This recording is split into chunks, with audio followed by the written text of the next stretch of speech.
की जो पत्नी है माता दिति, माता दिति के सारे राक्षस पुत्र हुए और माता अदिति के सारे दान देवता पुत्र हुए।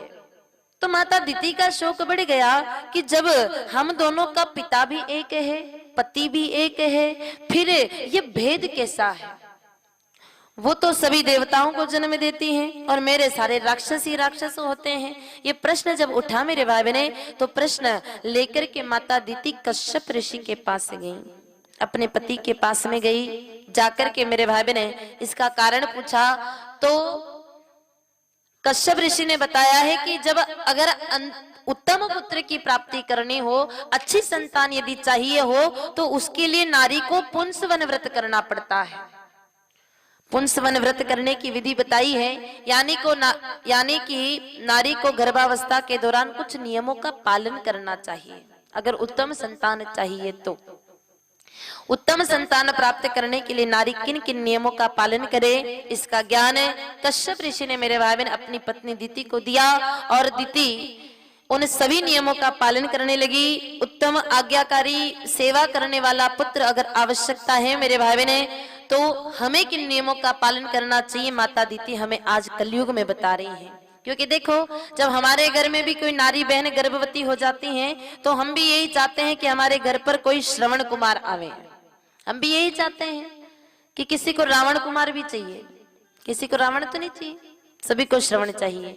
सब चाहते हैं कि हमारे घर पर श्रवण कुमार आए। लेकिन सबसे पहली बात तो मेरे भाई बहने, ये बात पता ही कैसे चले कि पेट में जो बैठा है वो राम जी का भक्त है कि रावण का चेला है?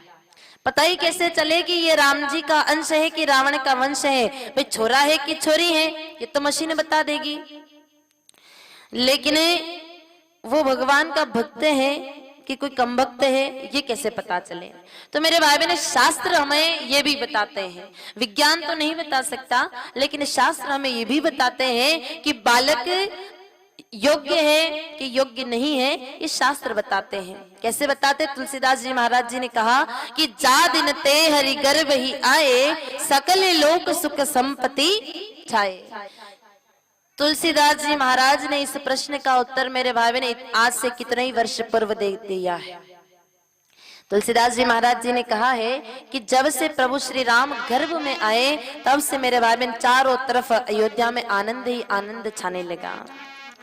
यानी कि जैसे ही कोई नारी बहन गर्भवती हो जावे, तो आप चारों तरफ का वातावरण अवलोकित करना शुरू कर दें, चारों तरफ का वातावरण देखने लग जावे, घर में अच्छी अच्छी खबरें आने लग जावे। किसी का मान लो शादी नहीं हो रही है, रिश्ता तय हो जावे, किसी की सगाई नहीं हो पा रही हो तो सगाई हो जावे, अगर किसी के मेडिकल स्टोर का खर्चा बढ़ रहा है तो वो कम हो जावे, सास बहू का झगड़ा खत्म हो जावे, पति पत्नी की अनबन खत्म हो जावे, या फिर मेरे भाई बहन कोई अटका हुआ पैसा आ जावे, किसी से लड़ाई झगड़ा खत्म हो जावे, अगर अच्छी अच्छी खबरें आने लग जावे, तब तो समझ लेना कि पक्का ही गर्भ में जो बैठा है वो तो राम जी का भक्त है। और जैसे ही बुरी बुरी खबरें आने लग जावे, किसी की टांग टूट जावे, किसी की लड़ाई झगड़ा और बढ़ जावे, किसी की शादी टूट जावे, तलाक हो जावे, किसी की सगाई तय ना हो, अटका हुआ पैसा आने की संभावना और घट जावे, कोई आकर के केस हम पर लग जावे, हमारे 10 लीटर दूध देने वाली भैंस का पड़ा अचानक मर जावे, तब तो समझ लेना पक्का कोई न कोई रावण का चेला ही गर्भ में आया है। अब मेरे भाई बहने माताओं बताइए, पता चले जावे तो क्या फिर रावण को जन्म दोगी क्या? देखो, रावण को जन्म दिया तो भी आकर के पूरे देवदास को और पूरे समाज के लोगों को दुखी करेगा, और अगर जन्म नहीं दिया, गर्भ में मार दिया, तो भी नरक का दरवाजा खुल जाएगा, पाप तो दोनों में ही लगेगा। तो फिर क्या किया जावे? तो गर्भ में बैठे रावण को भी राम बना सकती है माताएं, क्योंकि माँ के ही हाथ में है। ये बात दिति खुद कह रही है, माता दिति, क्योंकि माता दिति के तो ना तो पिता का असर आया, ना पति के कुल का असर आया, और बेटे का असर सिर्फ और सिर्फ माँ का ही आता है। इसीलिए राजस्थान में कहावत चलती है कि माई जड़े तो एड़ो जनजे के दाता के शूर, नहीं तो रही जे बांजड़ी मती गवई जे नूर। कि अगर कोई नारी संतान की उत्पत्ति करे, संतान को जन्म दे, तो वो संतान सिर्फ और सिर्फ कोई शूरवीर, कोई दाता या फिर कोई योग्य संतान होनी चाहिए। बाकी तो बार बार ब्याहने से कोई मतलब नहीं है। यानी कि संतान तो उत्तम होनी चाहिए।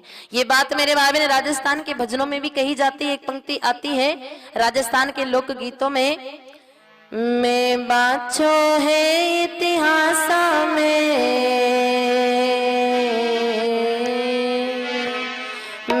बाछो है इतिहास में मायड़ थेड़ा पूत जण्या, मैं बाछो है इतिहास में मायड़ थेड़ा पूत जण्या,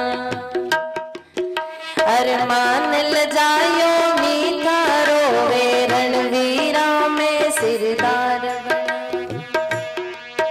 मैं बाछो है इतिहासा में मायड़ थे एड़ा पूत जण्या।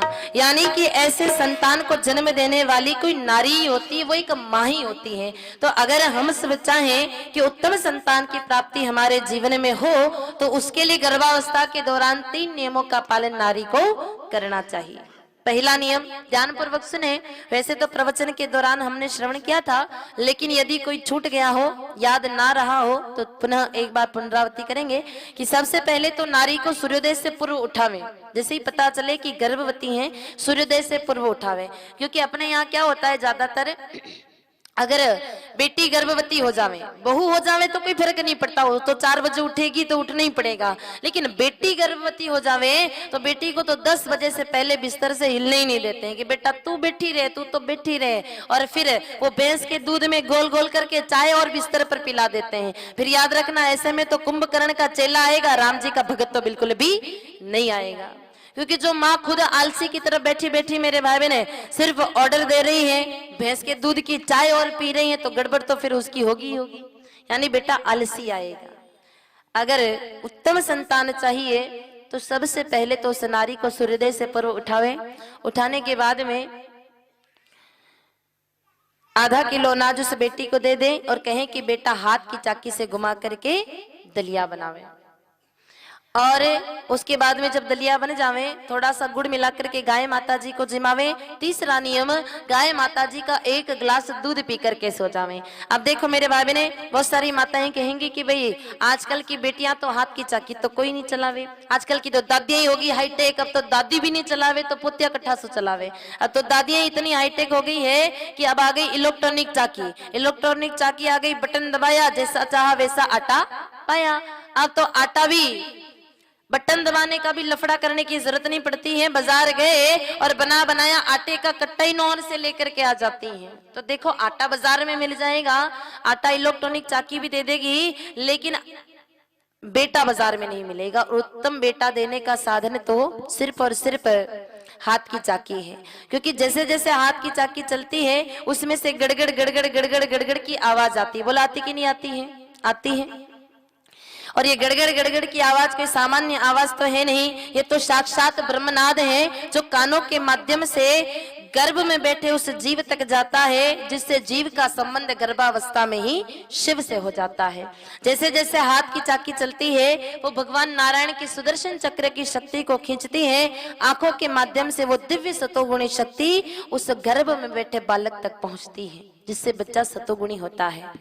और जैसे जैसे हाथ की चाकी चलती है वैसे वैसे माताओं के मुख पर जैसे कोई ऑटोमेटिक मशीन लगी हो, वैसे वैसे फिर वो भगवान का भजन गाती है। कोई पिक्चर का गंदा गाना तो गाती नहीं है। और दीति मैया यहाँ पर कह रही है कि नारी 9 महीने तक जैसा देखती है, बोलती है, सुनती है, 9 महीने बाद वैसे ही पुत्रों को जन्म देती है।